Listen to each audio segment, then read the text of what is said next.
Halo, Assalamualaikum warahmatullahi wabarakatuh. Kenalkan, nama aku Dona Finsa Marajaya, NIM 19111050176 dari Prodi Perencanaan Wilayah Kota Fakultas Teknik Universitas Jember. Jadi di sini aku akan menjelaskan sedikit mengenai tugas ujian tengah semester mata kuliah Hukum Pengendalian Perencanaan dengan tema program PTSL dan PTSP yang membantu permasalahan pertanahan di wilayah Ponorogo. Jadi untuk lebih jelasnya kita simak video selanjutnya.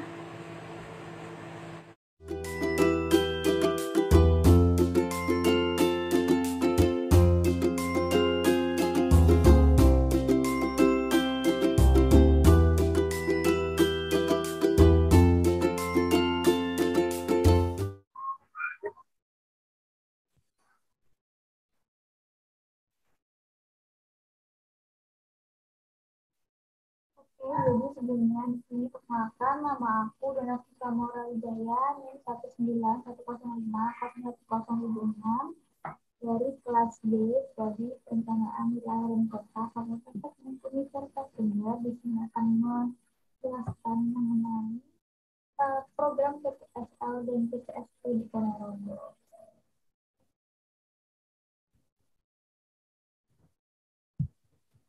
Nah, yang pertama di sini ada program PTSL atau pendaftaran tanah sistematika lengkap. PTSL adalah salah satu program pemerintah yang memudahkan masyarakat untuk mendapatkan sertifikat tanah secara gratis. Nah, sertifikat ini cukup penting bagi para pemilik tanah karena tujuan PTSL adalah untuk menghindari sengketa serta perselisihan di kemudian hari. Sebagian orang seringkali menunda pembuatan sertifikat karena faktor biaya. PTSL singkatan dari PT Pendaftaran Sistematis Lengkap ini merupakan program serentak yang dilaksanakan oleh pemerintah untuk memberikan jaminan kepastian hukum dan hak atas suatu tanah milik masyarakat secara gratis. Nah, PTSL ini bisa dibilang merupakan proses pendaftaran pertama kali terhadap tanah yang belum memiliki lanjut. Lalu untuk dasar hukum PTSL adalah telah diatur di Kementerian ATR atau BPN dalam Peraturan Menteri ATR BPN Republik Indonesia nomor 6 tahun 2018 mengenai pendaftaran tanah sistematis lengkap. Peraturan ini telah ditetapkan pada 22 Maret 2018 dan berlaku sejak April 11 2018.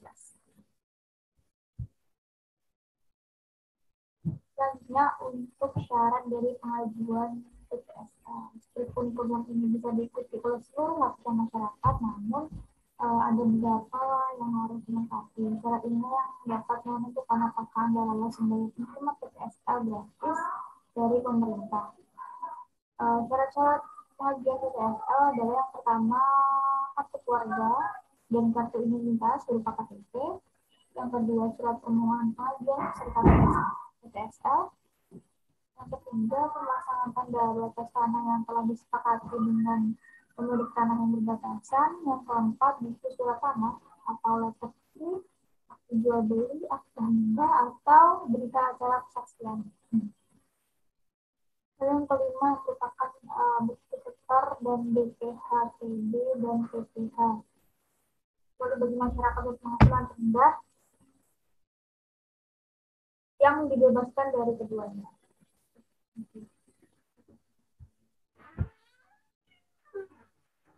Selanjutnya yang ketiga ada tahapan program PTSL. Proses pembuatan PTSL ini dibagi menjadi beberapa tahapan. Tahapan ini dilakukan untuk memastikan penggunaan PTSL yang berkualitas, kompeten, dan sesuai dengan target. Beberapa tahapan PTSL adalah sebagai berikut. Yang pertama, penyeluruhan, yang kedua pendataan, yang ketiga pengukuran, yang keempat sidang panitiaan, yang kelima pengumuman dan pengesahan, dan yang keenam penerbitan sertifikat. Selanjutnya, ini saya akan membahas PTSP adalah bisa di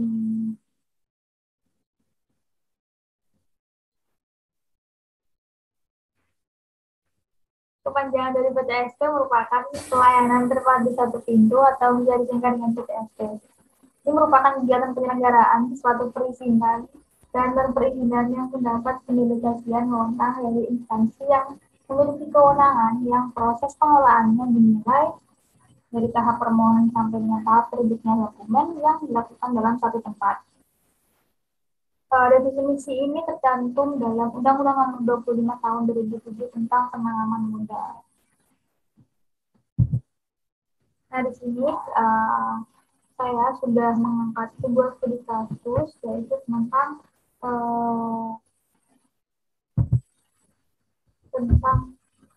permasalahan kepemilikan tanah yang ada di Ponorogo. Pertama ada Ponorogo. Ponorogo ini sebagai kabupaten agraris yang terletak di Provinsi Jawa Timur yang mempunyai sumber daya alam yang sangat banyak sehingga terbuka peluang yang besar untuk memanfaatkan dan mengelola sumber daya alamnya dengan sebaik-baiknya. Pertanian merupakan salah satu sumber daya alam yang dapat digali secara maksimal. Luas lahan di Ponorogo ini yang digunakan sebagai persawahan yaitu 348,67 hektar yang tersebar di 21 kecamatan dapat dimanfaatkan sebagai lahan untuk menanam padi dan palawija. Dari data survei ekonomi sosial nasional atau Sunas tahun 2011, jumlah penduduknya sebanyak 860.232 yang terdiri dari 430.326 laki-laki dan 429.767 perempuan, dan pertanian sebagai sumber mata pencaharian yang terbesar di Ponorogo. Semakin meningkatnya kebutuhan akan tanah, seringkali melibatkan terjadinya beberapa sengketa di masyarakat. Nah, di Kabupaten Ponorogo ini sengketa tanah yang umumnya terjadi disebabkan oleh tanggapan masing-masing pihak yang merasa berhak atas tanah yang dinamakan sebagai objek sengketa. Misalnya, sengketa antara ahli waris, sengketa yang disebabkan penjualan tanah, dan sengketa pinjam meminjam sertifikat. Nah, sengketa tanah di Kabupaten Ponorogo. Jadi ada 3 kasus mengenai kasus perdata pertanahan, yaitu yang pertama kasus gugatan masalah pembagian warisan antara anak angkat dan anak kandung. Yang kedua, gugatan masalah ketidakpuasan ahli waris terhadap pembagian warisan. Dan yang ketiga, gugatan masalah jual beli harta warisan.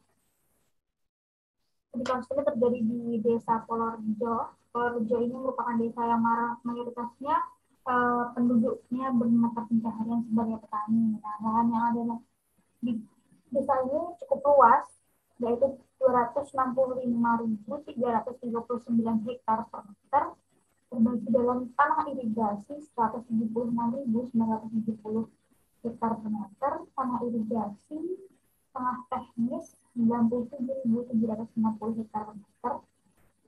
Lalu untuk tanah pada hujan sebesar 1.700 hektar per meter yang di Ponorogo. Peneliti dari 3 kasus ini dia menyelidiki beberapa kasus dan juga melakukan wawancara yang dilakukan dengan sekretaris desa Polorejo.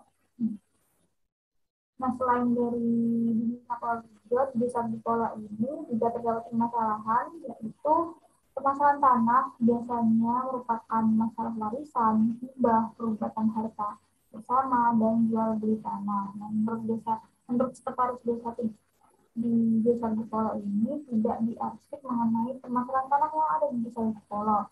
Nah, jika terjadi permasalahan yang membutuhkan bantuan, maka akan dibantu oleh aparat desa, dan jika terjadi tidak menemukan solusi, maka disilakan untuk mengajukan ke pengadilan. Nah, maka dari itu salah satu saran dan solusi untuk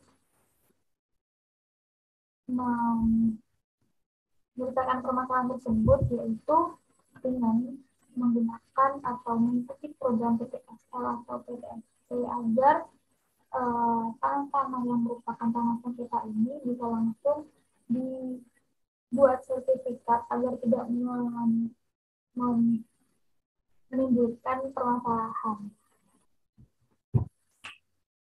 Nah, selain Dengan solusi tersebut, penyelesaian sengketa dalam masyarakat secara garis besar dapat dikelompokkan menjadi dua macam cara, yaitu melalui pengadilan atau litigasi dan di luar pengadilan atau non-litigasi.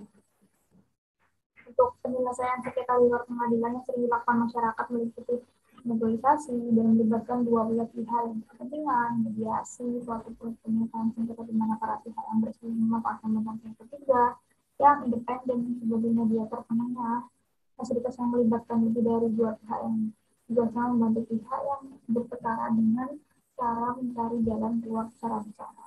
Nah, untuk yang litigasi atau melalui pengadilan, seperti yang sudah saya sebutkan, yaitu dengan mengikuti program PTSL dan PTSP, maka kejelasan dari kepemilikan tanah akan menjadi lebih transparan dan juga lebih jelas mengenai kepemilikan tanahnya. Maka dari itu akan mengurangi permasalahan sengketa yang terjadi di antara masyarakat di Ponorogo. Nah, demikian penjelasan dari saya. Terima kasih.